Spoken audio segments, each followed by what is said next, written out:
1 Samuel chapter 17.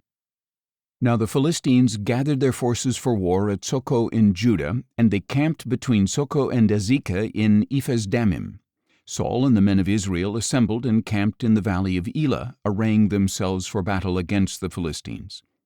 The Philistines stood on one hill, and the Israelites stood on another, with the valley between them. Then a champion named Goliath, who was from Gath, came out from the Philistine camp. He was 6 cubits and a span in height, and he had a bronze helmet on his head.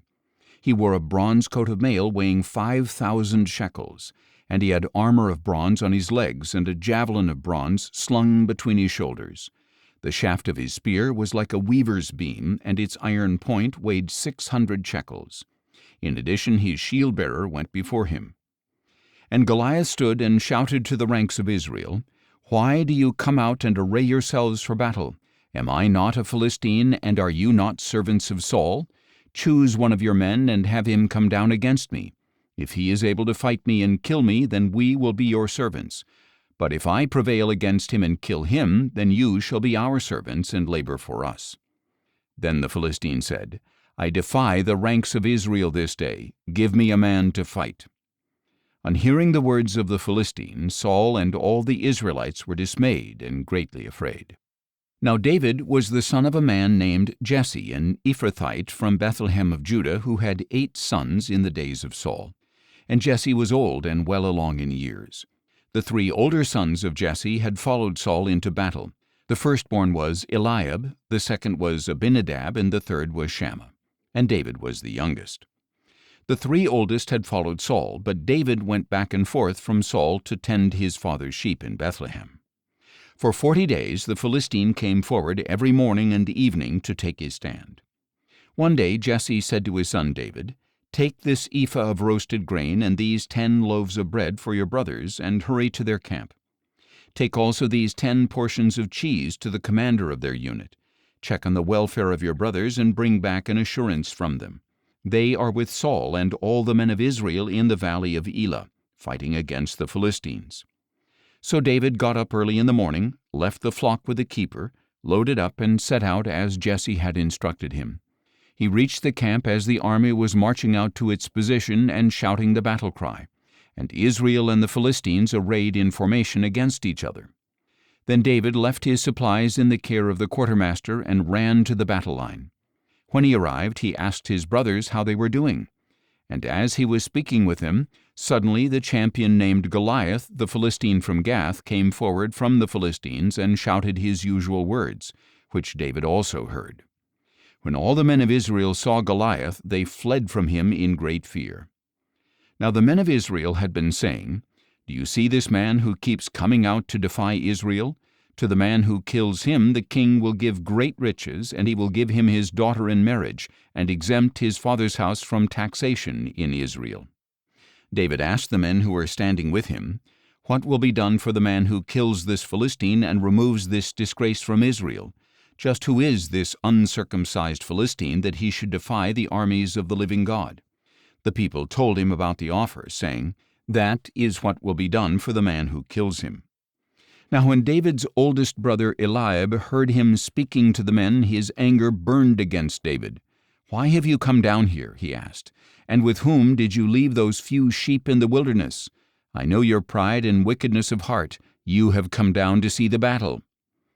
"What have I done now?" said David. "Was it not just a question?" Then he turned from him toward another and asked about the offer, and those people answered him just as the first ones had answered. Now David's words were overheard and reported to Saul, who called for him. And David said to Saul, "Let no man's heart fail on account of this Philistine. Your servant will go and fight him." But Saul replied, "You cannot go out against this Philistine to fight him. You are just a boy, and he has been a warrior from his youth." David replied, "Your servant has been tending his father's sheep, and whenever a lion or a bear came and carried off a lamb from the flock, I went after it, struck it down, and delivered the lamb from its mouth. If it reared up against me, I would grab it by its fur, strike it down, and kill it. Your servant has killed lions and bears.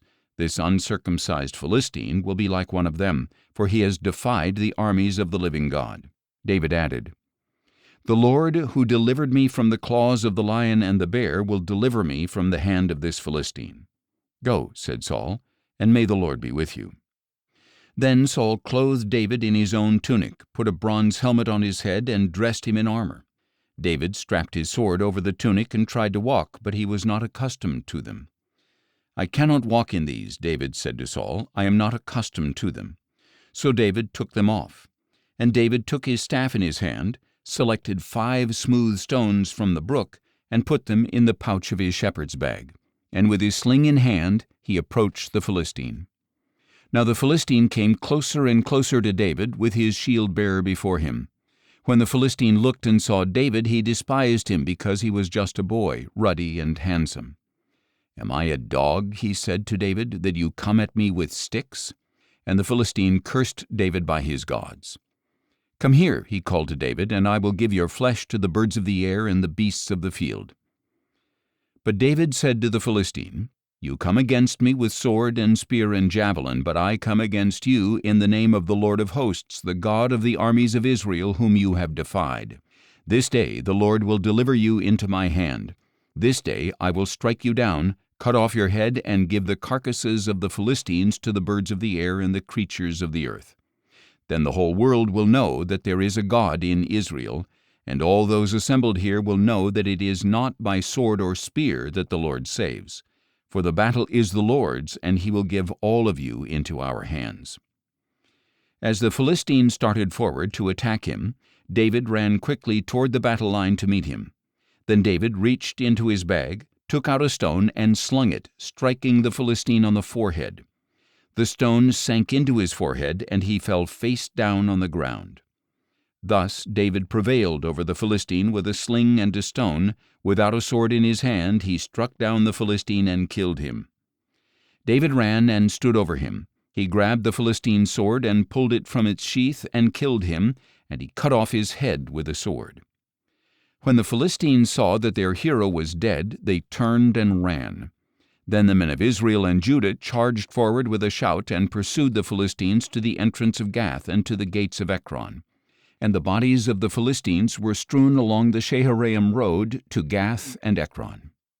When the Israelites returned from their pursuit of the Philistines, they plundered their camps. David took the head of the Philistine and brought it to Jerusalem, and he put Goliath's weapons in his own tent. As Saul had watched David going out to confront the Philistine, he said to Abner, the commander of the army, "Abner, whose son is this young man?" "As surely as you live, O king," Abner replied, "I do not know." "Find out whose son this young man is," said the king. So when David returned from killing the Philistine, still holding his head in his hand, Abner took him and brought him before Saul. "Whose son are you, young man?" asked Saul. "I am the son of your servant Jesse of Bethlehem," David replied.